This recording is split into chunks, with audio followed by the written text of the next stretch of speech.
Hello and very warm welcome. चलिए start करते हैं। आज जो हमारा यूनिट 1 है that is the federal nature and features of Indian federalism. तो सबसे पहले मैं आपको ये बताना चाहती हूँ कि जो फेडरलिज्म वर्ड है ये कहीं पर भी हमारे इंडियन कॉन्स्टिट्यूशन के अंदर मेंशन नहीं किया गया है। क्योंकि देखिए मेनली क्या होता है, जहां पर भी ISM वर्ड आ जाता है उसका मतलब होता है कि ये किसी ना किसी आइडियोलॉजी को फॉलो किया जा रहा है, मतलब वाद उसके लास्ट में लगेगा। लाइक यहाँ पर हम कह सकते हैं सोशलिज्म, इसका मतलब होता है समाजवाद। इस तरह से ये एक आइडियोलॉजी है, ये एक विचारधारा है, और ये पूरे के पूरे कंसेप्ट में कहाँ से ये इंक्लूड हुआ इन सब चीजों को हम जानेंगे। तो सबसे पहले यहाँ पर देखिए एक पिक्चर के थ्रू बहुत अच्छे तरीके से बताया हुआ है फेडरलिज्म एंड इंट्रोडक्शन। इसमें लिखा हुआ है गवर्नमेंट, तीनों साइड में गवर्नमेंट है, एंड देन यहाँ पर लिखा हुआ है centre, state and local self government. Centre का मतलब हो जाएगा जो हमारी केंद्र सरकार होती है, एंड स्टेट का मतलब हो जाएगा जो हमारी राज्य सरकार होती है, एंड लास्ट में फिर होता है लोकल सेल्फ गवर्नमेंट जो कि होता है पंचायती राज। अगर शहरों की बात करें तो वहां पर म्युनिसिपैलिटीज होती हैं। तो स्टेट की बात करें तो इंडिया के अंदर 28 स्टेट्स हैं एंड 8 यूटीज हैं। तो यहाँ पे हर जगह पे अलग अलग जो है सरकारें वो काम करती हैं। तो देखिए ड्राफ्टिंग कमेटी के जो हेड थे, मींस प्रारूप समिति के जो हेड थे, जिनका नाम था डॉक्टर भीमराव अंबेडकर जी। तो उन्होंने ये कहा था कि फेडरलिज्म वर्ड कहीं पे भी उन्होंने यूज नहीं किया है। इवन हमारे कॉन्स्टिट्यूशन के अंदर फेडरलिज्म वर्ड नहीं वहां पर यूज किया गया, इसको यूज किया गया है यूनियन ऑफ स्टेट्स। और हमारी कंट्री के बारे में बताया हुआ है कि भारत एक संघ है। भारत संघ है किसका? यूनियन है, यहाँ पर स्टेट्स का भी है, यानी यहाँ पर राज्य भी है, एंड यहाँ पर यूटीज भी हैं और केंद्र शासित राज्य भी हैं।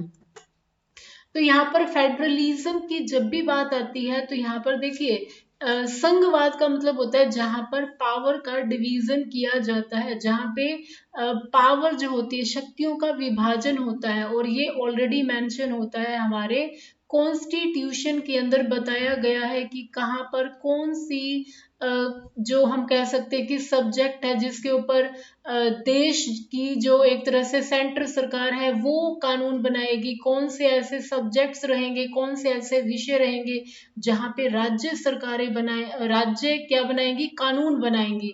और ऐसा भी दिया गया है जहां पर दोनों मिलकर बनाएंगे। और अगर दोनों में विवाद की स्थिति पैदा हो जाती है तो उस केस में सेंटर जो होता है, मींस जो हमारा केंद्र होता है, वो ज्यादा पावरफुल होता है। तो देखिए ऐसे सब्जेक्ट्स, ऐसे विषय बताए गए हैं जहां पर हमारी जो केंद्र सरकार है, मीन्स हमारी जो नेशनल गवर्नमेंट है, वो कानून बनाएगी। उसके पास कौन कौन से ऐसे विषय हैं, तो यहाँ पर एक लिस्ट की फॉर्म में यहाँ पर दिया हुआ है। डिक्लेयर वार, यानी हम कह सकते हैं कि डिफेंस की जहां पर भी बात होगी, डिफेंस का मतलब होता है सुरक्षा। सुरक्षा के जितने भी मामले होते हैं, किसी भी देश के साथ अगर आपको समझौते करने हैं, मेमोरेंडम साइन करना है, तो वो सारे के सारे काम किसके द्वारा किए जाएंगे? वो हमारी सेंट्रल गवर्नमेंट के द्वारा किए जाएंगे। आपने देखा होगा नरेंद्र मोदी जी जब जाते हैं एक तरह से दूसरी कंट्रीज के विजिट पे जाते थे। अभी तो क्योंकि कोरोना वाला एक तरह से टाइम चल रहा है, वहां पे तो पूरी तरह से हर चीज बंद है, लेकिन अब भी वर्चुअल मीटिंग चलती हैं। वर्चुअल का मतलब होता है ऑनलाइन, जैसे आपकी और हमारी क्लास चल रही है ये ऑनलाइन है। तो उसी तरह से यहाँ पर देखिए हम देख सकते हैं कि जो डिफेंस के मामले होते हैं वहां पे जो हमारी राज्य सरकारें होती हैं वो पार्टिसिपेट नहीं करती है। वहां पे हमारा जो देश की जो सेंट्रल गवर्नमेंट होती है वो एक तरह से वहां पे डीलिंग करती है, वहां पे जितने भी डिसीजन लेने होते हैं वहां पर किए जाते हैं। अगर कहीं किसी देश के साथ युद्ध डिक्लेयर करना है तो यहाँ पर किसी राज्य का सीएम डिक्लेयर नहीं करेगा, घोषणा नहीं करेगा, यहाँ पर घोषणा की जाएगी देश के प्राइम मिनिस्टर के द्वारा। मेंटेन आर्म्ड फोर्सेस, यानी जो हमारी एक तरह से आर्म्ड फोर्सेस होती हैं, जो हमारी नेवी है, एयरफोर्स है, इस तरह से हम जो हम देख सकते हैं, नेवी, आर्मी हो गई, ये सब यहाँ पर होते हैं।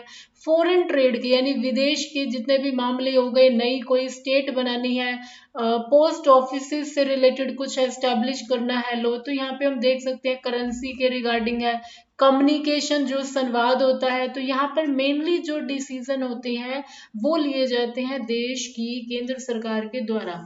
एंड जो हमारी स्टेट गवर्नमेंट होती है उसके द्वारा क्या डिसीजन लिए जाते हैं, establish and maintain schools, establish local governments. Mainly अगर बात करें तो हम इसमें कह सकते हैं लाइक पुलिस हो गया, एग्रीकल्चर हो गया, और इसके अलावा हम कह सकते हैं कि लाइक इरिगेशन हो गया। इरिगेशन का मतलब होता है सिंचाई के जितने भी इससे रिलेटेड सब्जेक्ट्स हो गए, तो ये मेनली जो होते हैं ये आपके आते हैं स्टेट गवर्नमेंट वहां पर डिसीजन ले सकती है। और इसके अलावा यानी शेयर्ड वाले हो जाते हैं, शेयर्ड का मतलब होता है जहां पर दोनों मिलके कानून बना सकते हैं। अगर मेंटेन लॉ एंड ऑर्डर की बात आती है, लेवी टैक्सेस लिए जाते हैं। टैक्सेस अगर आप देख सकते हैं तो वो केंद्र सरकार भी लेती है और हमारे जो सेंटर की गवर्नमेंट होती है वो भी लेती है। तो इस तरह से यहाँ पर बताया हुआ है, इनको हम फर्दर आगे करेंगे।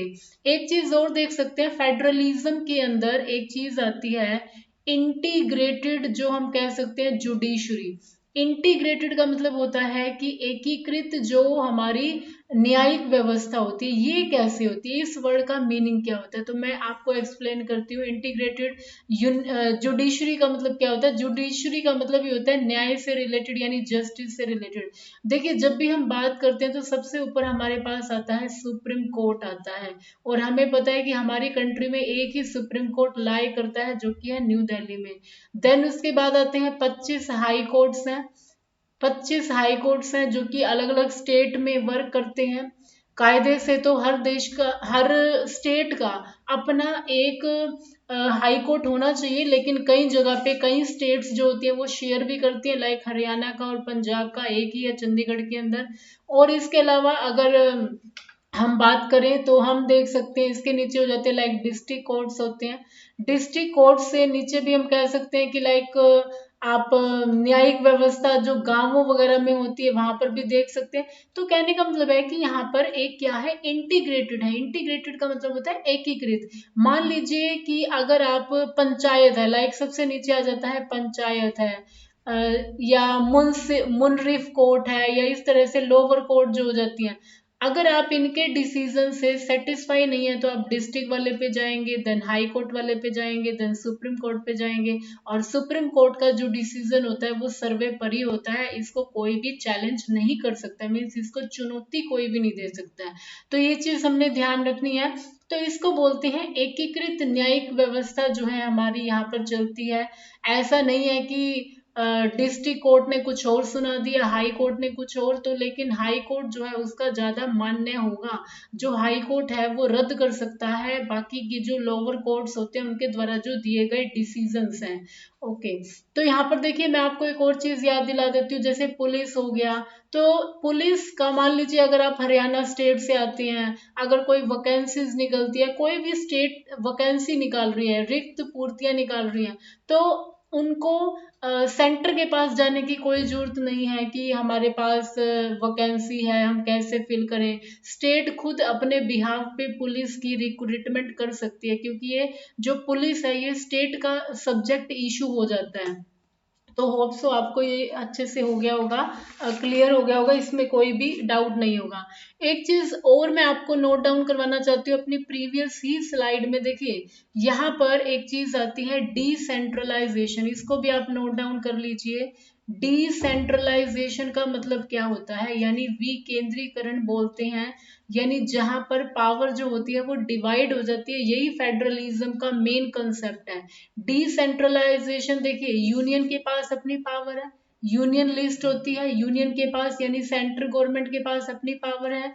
एंड अगर हम बात करें कि स्टेट के पास अपनी पावर है, स्टेट यहाँ पे रूल बनाता है, अलग अलग सरकारें हैं, हर स्टेट में सीएम उनको रिप्रेजेंट करते हैं। और इसके अलावा हम देख सकते हैं कि कंकरेंट लिस्ट भी होती, okay, centre state and local government. तो ये जो होता है इसको बोलते हैं डिसेंट्रलाइजेशन। इसका मतलब होता है कि पावर जो है एक ही इंसान के हाथ में नहीं है, पावर को डिवाइड कर दिया गया है। पावर को डिवाइड कैसे फर्दर कर दिया गया है, यहाँ पर हमने उनको अलग अलग लिस्ट प्रोवाइड की गई है। यूनियन लिस्ट जिसके ऊपर सेंटर कानून बनाएगी, स्टेट लिस्ट जिसके ऊपर स्टेट कानून बनाएगी, एंड कंकरेंट लिस्ट हो जाता है जिसपे दोनों मिलके काम करेंगे।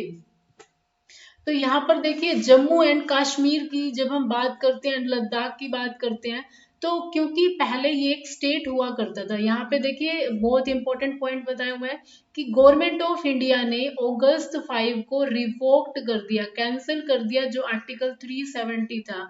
ये जो आर्टिकल था इसके बारे में हम थोड़ा सा जान लेते हैं। जो आर्टिकल यानी अनुच्छेद 370 था, इसके तहत क्या होता था कि जम्मू एंड कश्मीर को एक अलग मतलब स्टेट का एक दर्जा दिया हुआ था, एक अलग स्टेटस था जम्मू एंड कश्मीर का, लेकिन इसको कानूनी रूप से खत्म कर दिया गया है। और अब जम्मू एंड कश्मीर और इसके साथ साथ ये जो लद्दाख है, यानी ये जो स्टेट हुआ करती थी, ये अब दो यूटी के अंदर डिवाइड हो गई है। एक है जम्मू एंड कश्मीर, यूटी हम देख सकते हैं, यूटी का मतलब हो जाता है union territory of Jammu and Kashmir with assembly. एक चीज और नोट डाउन करवाना चाहूंगी, देखिए असेंबली जो होती है यानी विधानसभा जो होती है, ये नॉर्मली स्टेट्स के अंदर तो होती है, लेकिन सिर्फ 3 केंद्र शासित राज्य हैं जहां पर ये होगी। तो आप इस चीज को भी नोट डाउन कर लीजिए। एक है ये दिल्ली के अंदर, दिल्ली के भी सीएम है देखिए अरविंद केजरीवाल जो कि आप पार्टी से आते हैं। एक है यहाँ पर पुडुचेरी, और एक है यहाँ पर जम्मू एंड कश्मीर, यहाँ पर जो सीएम होते हैं यूटी के। तो मीन्स यहाँ पर एमएलए भी होंगे, एंड यहाँ पर हो जाएगा जम्मू एंड कश्मीर। अभी तक जम्मू एंड कश्मीर में सीएम के लिए इलेक्शन नहीं हुए हैं। जैसे जैसे परिस्थितियां जो है नॉर्मल होंगी तो पॉसिबिलिटी है कि यहाँ पे इलेक्शंस जो है सीएम के वो कंडक्ट करवाए जाएंगे। तो ये चीज बताई जा रही थी कि आर्टिकल 370 के तहत होता क्या था कि जम्मू एंड कश्मीर का अपना एक अलग कॉन्स्टिट्यूशन था, अपना एक अलग संविधान था, और अपना ही एक अलग झंडा होता था। जितने भी कानून अगर सरकार बना देती है तो वो जम्मू एंड कश्मीर के ऊपर एप्लीकेबल नहीं होते थे। बहुत ज्यादा एक तरह से समस्याएं खड़ा करने वाला था ये आर्टिकल 370। इसके साथ 35A था, इसको भी खत्म कर दिया गया है। ये दोनों ही आर्टिकल्स जो हैं अब कानूनी रूप से इनका कोई भी वर्चस्व, इनकी कोई भी इंपॉर्टेंस नहीं रह गई है। तो यहाँ पर देखिए जम्मू एंड कश्मीर हम देख सकते हैं, हेयर इज द लद्दाख जो कि सबसे बड़ी यूनियन टेरिटरी है, सबसे बड़ा केंद्र शासित राज्य है। देखिए यहाँ पर लिखा हुआ है UT of Ladakh without assembly, यहाँ पर विधानसभा की सीटें नहीं है। तो ये इंपॉर्टेंट पॉइंट मैंने आपको बताया। दिल्ली, पुडुचेरी एंड जम्मू एंड कश्मीर ऐसी केंद्र शासित राज्य हैं जहां पर सीएम अपॉइंट होते हैं। एंड यहाँ पर देखिए ये वाला जो पोर्शन है, दिस इज कॉल्ड POK, पाक ऑक्यूपाइड कश्मीर, यानी ये वो जगह है जो कि कश्मीर की मतलब अधिकृत हमारी भारत की ही भूमि है, जो कि पाकिस्तान ने इलीगल ऑक्यूपाइड कर ली है। एंड यहाँ पर आप देख सकते हैं अक्साई चीन जो है, अक्साई चीन ये इंपॉर्टेंट है, जम्मू एंड कश्मीर वाला ये जो पोर्शन देखना, अक्साई चीन इसे बोलते हैं। एंड ये वाला जो पोर्शन है सिर्फ यही पोर्शन जो है हमारे इंडिया में 2 टेरिटरीज के अंदर डिवाइडेड है। तो यहाँ पर बताया हुआ Jammu and Kashmir after article 370 is revoked. Revoked का मतलब होता है कानूनी रूप से उसे खत्म कर दिया गया है। नो डुअल सिटीजनशिप, ये बहुत ज्यादा इंपॉर्टेंट है। देखिए दोहरी नागरिकता, हमारे भारत में एकल नागरिकता है, डुअल सिटीजनशिप नहीं है। तो इसका मतलब क्या होता है, इसका मतलब होता है कि आपको जम्मू एंड कश्मीर के भी आप नागरिक हैं। जब 370 आर्टिकल एप्लीकेबल था, एक तरह से हम कह सकते हैं कानूनी रूप से खत्म नहीं हुआ था, ये उस टाइम की बात है।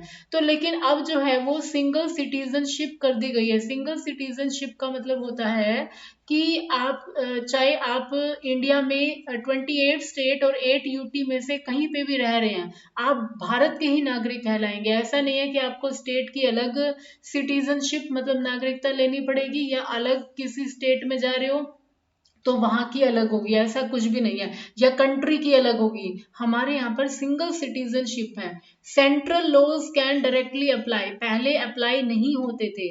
No separate laws for J and K, Jammu and Kashmir के लिए अब कोई अलग से कानून नहीं बनेगा। Indian citizen from other states can by land and property, यानी भारत के जो दूसरे राज्यों के जो हम कह सकते हैं सिटीजन्स हैं, यानी भारत के दूसरे लोग भी यहाँ पर प्रॉपर्टी खरीद सकते हैं, बेच सकते हैं, तो ये भी रिलैक्सेशन दिया गया है। पहले क्या होता था, दो अलग अलग झंडे होते थे, जम्मू एंड कश्मीर का अलग होता था, इंडिया का अलग होता था, बट ये जो टू फ्लैग वाला ये जो कंसेप्ट था, इसको भी 370 आर्टिकल के साथ खत्म कर दिया गया। इसके साथ साथ बताए गए हैं इलेक्शंस एवरी 5 years, हर 5 साल के बाद इलेक्शन होंगे। Centre can declare financial emergency under article 370। अगर सेंटर, क्योंकि देखिए सेंटर ज्यादा पावरफुल है हमें पता है, तो यहाँ पर अगर वित्तीय आपातकालीन अगर घोषित करना है तो वो भी आर्टिकल 370 के अंडर घोषित किया जा सकता है। देखिए नॉर्मली 3 आर्टिकल होते हैं इमरजेंसी की जब भी बात आती है। एक तो होता है आर्टिकल 352, एक होता है आर्टिकल 356 और एक होता है आर्टिकल 360। तो आर्टिकल 352 जो है ये नेशनल इमरजेंसी बताता है, मतलब देश के अंदर जब आपातकालीन लगाना है। एंड 356 जो होता है ये स्टेट के अंदर कोई अगर इमरजेंसी प्रेसिडेंशियल रूल लगाना है तो।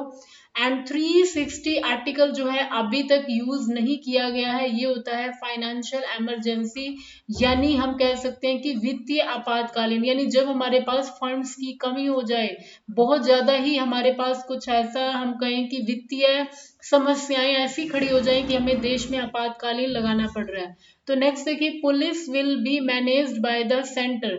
जितने भी केंद्र शासित राज्य होते हैं उनकी जो पुलिस का डिपार्टमेंट है वो संभाला जाता है सेंटर के द्वारा। आपने कई बार सुना होगा अरविंद केजरीवाल अक्सर कहते हैं कि जो पुलिस है वो एक तरह से सेंटर का सब्जेक्ट नहीं होना चाहिए। यूटीज के केस में राज्यों की तरह दिल्ली की जो एक तरह से पुलिस है उसको भी जो भी वहां पे गवर्नमेंट होती है उसके अंडर लाया जाए। तो होप सो आपको ये क्लियर हो गया होगा। देखिए इंडिया के अंदर जो संघवाद है वो कोऑपरेटिव फेडरलिज्म है। ये चीज किसके द्वारा की कही गई थी, ये अभी हम आगे पढ़ेंगे इनके बारे में जिन्होंने ये बताया था। तो कोऑपरेटिव का मतलब होता है सहकारी। सहकारी का मतलब होता है जहां पर आप क्या कर रहे हैं, जहां पर आप कोऑपरेशन कर रहे हैं, शक्तियों का ऑलरेडी विभाजन दिया गया है, संविधान के अंदर बता दिया गया है। क्यों बताया गया है, ताकि आगे जो हमारी जो स्टेट गवर्नमेंट है या हम कहें कि सेंट्रल गवर्नमेंट है वो आपस में लड़े ना, वो आपस में प्रोग्रेस मिलके काम करे। तो देखिए हाँ, एक चीज और मैं ऐड करना चाहती हूँ, कोऑपरेटिव फेडरलिज्म जो है ये अगस्तीन के द्वारा कहा गया था। अगस्तीन जो है उन्होंने डिफाइन किया था, बहुत ग्रेट पॉलिटिकल फिलोसफर हम कह सकते हैं कि पॉलिटिशियन रहे हैं जिन्होंने ये चीज बताई है, अगस्तीन। अगस्तीन ने अपने विचार रखे हैं, ये पॉलिटिकल थिंकर रहे हैं। हाँ जी। तो यहाँ पर देखिए हमारे पास आती हैं 7 स्केड्यूल आती है जिसको हम कह सकते हैं कि 7वीं अनुसूची है। 7वीं अनुसूची के अंदर क्या दिया गया है, 3 तरह की लिस्ट दी हुई है। मोस्ट मोस्ट इंपॉर्टेंट है, ये चीज नोट डाउन जरूर कीजिएगा। एक होती है हमारी संघ सूची, यूनियन लिस्ट को हम बोलते हैं संघ सूची। एक होती है राज्य सूची और एक होती है कनकरंट सूची। कनकरंट का मतलब हो जाता है जैसे आप कह सकते हैं कि समवर्ती सूची, यानी जिसपे दोनों मिलकर ही कानून बनाएंगे, समवर्ती सूची हो गई। एंड यहाँ पर लिस्ट की बात आती है, देखिए पहले यहाँ पर 97 जो होते हैं टॉपिक्स थे, एंड अब इसके अंदर पावर को बढ़ा दिया गया है, अभी ये 100 सब्जेक्ट्स आ गए हैं। तो आप कहेंगे कि यूनियन लिस्ट के अंदर जैसे मैं कहूँ कि डिफेंस, देश के रक्षा के जितने भी मामले होते हैं वो किसके अंडर आते हैं, वो सेंटर के अंडर आते हैं। डिफेंस की बात करें हम, कम्युनिकेशन की बात करें हम, कम्युनिकेशन का मतलब होता है संचार जो हो गया। अगर हम बात करें इसके अलावा बैंकिंग है, इंश्योरेंस है, सेंसस करवाना है देश के अंदर, बैंकिंग हो गया, इंश्योरेंस हो गया। एंड सेंसस का मतलब होता है जनगणना, जो कि हर 10 साल में एक बार होती है। और इस साल जनगणना नहीं हो पाई, कायदे से तो होनी चाहिए थी, बट क्योंकि कोरोना के केसेस इतने ज्यादा बढ़ गए हैं कि इसको एक तरह से रोक दिया गया है। तो मैंने आपको कुछ टॉपिक्स बताए, लाइक डिफेंस हो गया, कम्युनिकेशन हो गया, बैंकिंग हो गया, इंश्योरेंस हो गया। ये ऐसे टॉपिक्स हैं जहां पर हम क्या कर सकते हैं, हमारी जो सेंट्रल गवर्नमेंट है वो कानून बना सकती है। स्टेट लिस्ट के अंदर देखिए, अर्लियर का मतलब हो जाएगा पहले, पहले यहाँ पर 66 हम कह सकते हैं टॉपिक्स थे, एंड अब यहाँ पर 61 है, यानी पावर को कहीं ना कहीं घटा दिया गया है। एंड इसके अलावा देखिए, कंकरेंट लिस्ट जो होती है जिसपे दोनों मिलके कानून बना सकते हैं, यानी सेंटर भी एंड स्टेट भी। पहले थे ये 47, अब बाद में कर दिए गए 52। ये लिस्ट इंपॉर्टेंट है, जस्ट आप इसको नंबर को नोट डाउन कर लेना। आप ऐसे याद कर सकते हो, 100 यानी शतक लग गया, फिर 61, कायदे से तो यहाँ पे 62 आना चाहिए था लेकिन यहाँ पर 52 आ गया। तो इस तरह से लिस्ट याद कर सकते हैं, और ये सीक्वेंस में ही रहेगी, लाइक ए, बी और सी। सी का मतलब हो जाएगा कंकरेंट लिस्ट हो जाएगा। एंड कंकरेंट लिस्ट ये जो है, ये हमने किस कंट्री से ली है, इस तरह का जो कंसेप्ट है ये लिया है हमने ऑस्ट्रेलिया कंट्री से, जो कि सबसे बड़ा महाद्वीप हम कह सकते हैं और जो एक देश भी है। ओके, होप सो आपको स्टेट लिस्ट भी पता होगी। स्टेट लिस्ट के अंदर कौन से होते हैं, लाइक पुलिस हो गया, जहां पर सिर्फ राज्य ही कानून बना सकते हैं। पुलिस हो गया, एग्रीकल्चर हो गया, कृषि वगैरह हो गया, और हम कह सकते हैं इसमें एग्रीकल्चर हो गया। इस तरह के कुछ ऐसे टॉपिक्स रहते हैं जहां पर हमारी जो केंद्र सरकार नहीं, स्टेट गवर्नमेंट जो है वो कानून बनाती है। Then is the concurrent list, जिसपे दोनों मिलके कानून बनाएंगे, यानी सेंटर भी बना सकती है और स्टेट भी बना सकती है। जैसे मैं आपको कहूँ एजुकेशन, आपने देखा होगा एजुकेशन की जब भी बात करते हैं तो आपकी स्टेट का भी बोर्ड होता है। अगर हरियाणा की बात करें तो हरियाणा का भी बोर्ड होता है, हरियाणा बोर्ड भी होता है, और एक सीबीएसई बोर्ड भी होता है, यानी ये सेंटर का हो गया।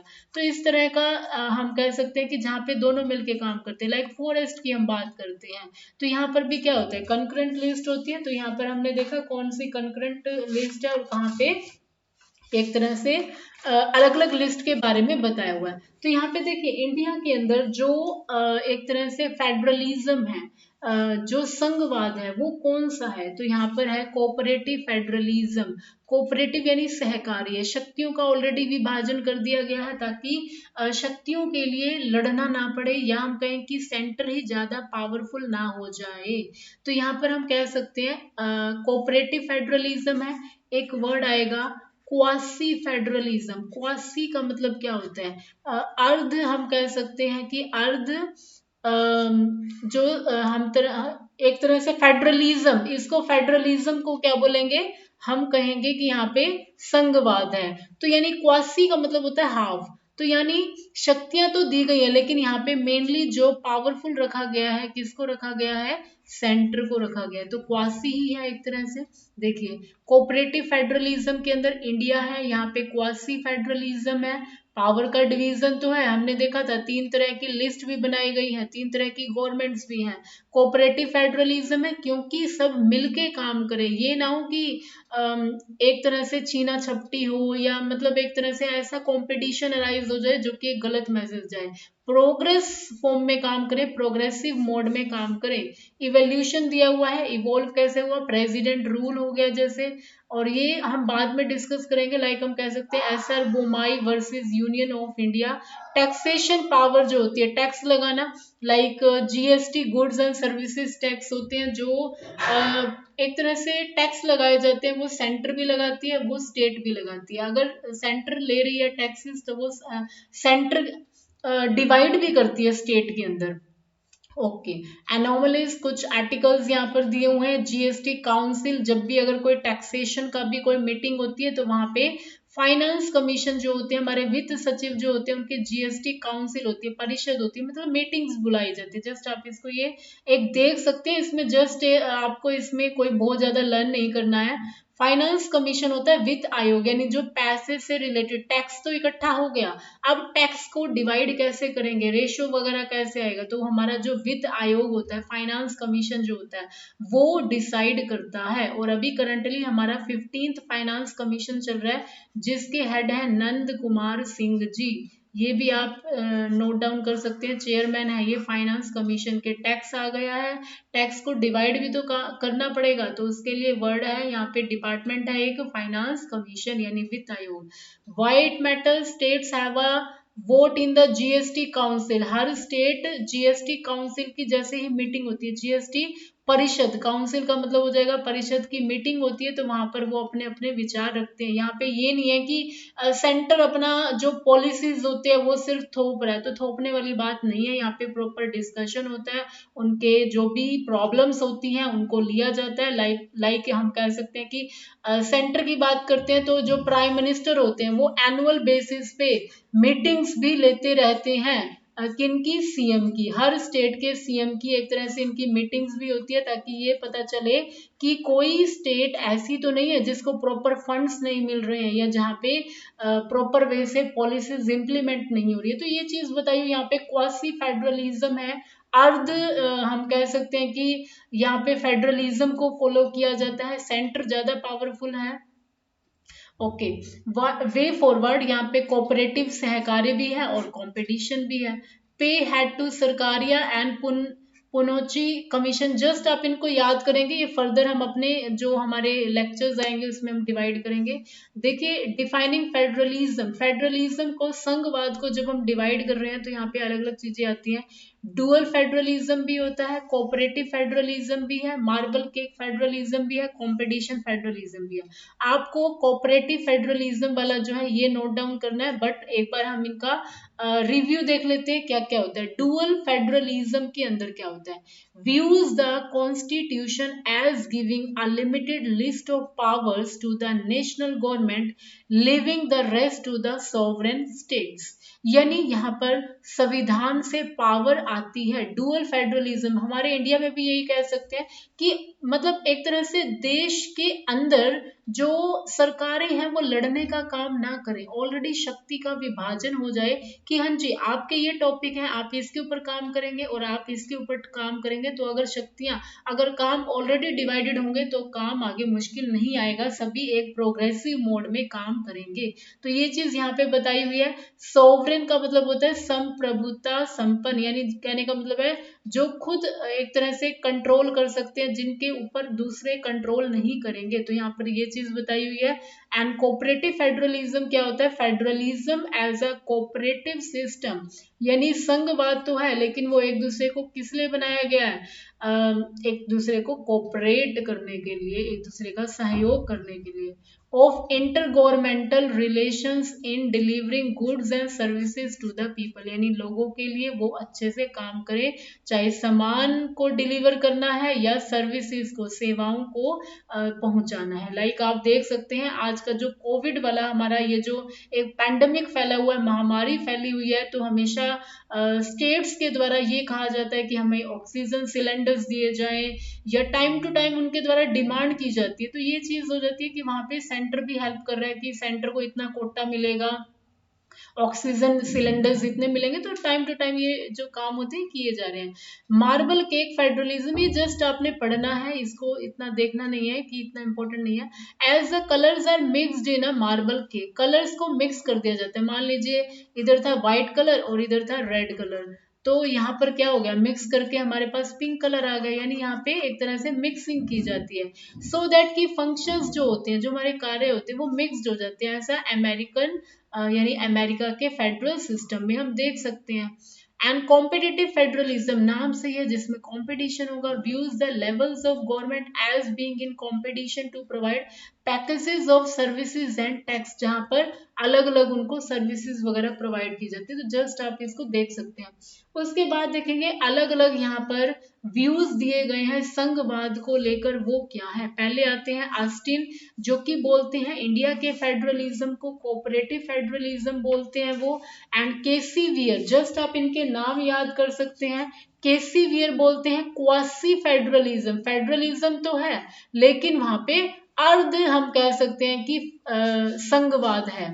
आइवोर जेनिंग्स ने कहा है कि स्ट्रॉन्ग सेंट्रल टेंडेंसी, और ऐसा होता भी है हमारे यहाँ पर, सेंटर ज्यादा पावरफुल है, शक्तियों का विभाजन तो है।